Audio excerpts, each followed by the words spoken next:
Entah sejak kapan semangatku mulai pudar. Kitab tetap kubuka, tapi hati rasanya tak lagi membaca. Setiap hari kulalui dengan rutinitas yang sama.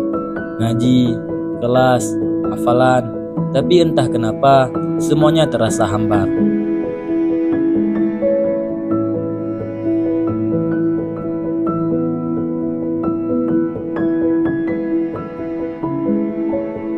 Aku hampir lupa kalau buku ini masih ada.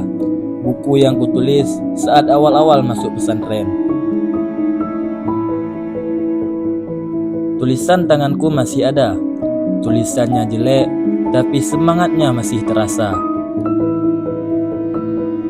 Aku masih ingat tahun pertama di sini, aku begitu bersemangat. Tiap habis ngaji, aku nulis mimpi-mimpiku di buku. Tapi makin lama, aku mulai bandingin diri sama orang lain. Ada yang cepat hafalan, ada yang pintar pidato, jago bahasa asing, ada yang udah sering tampil di depan umum. Aku jadi ngerasa kecil. Padahal gak ada yang nyuruh aku berlomba sama siapapun. Mimpi ini belum berakhir.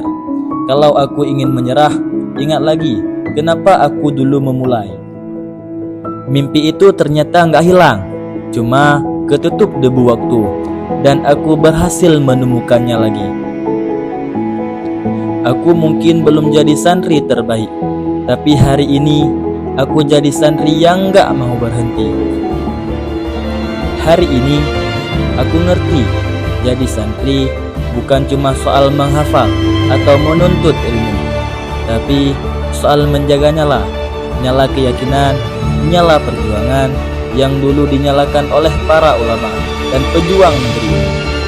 Hari santri bukan sekedar peringatan, tapi pengingat bahwa semangat itu masih ada di dada kita setiap kali kita memilih untuk tidak menyerah.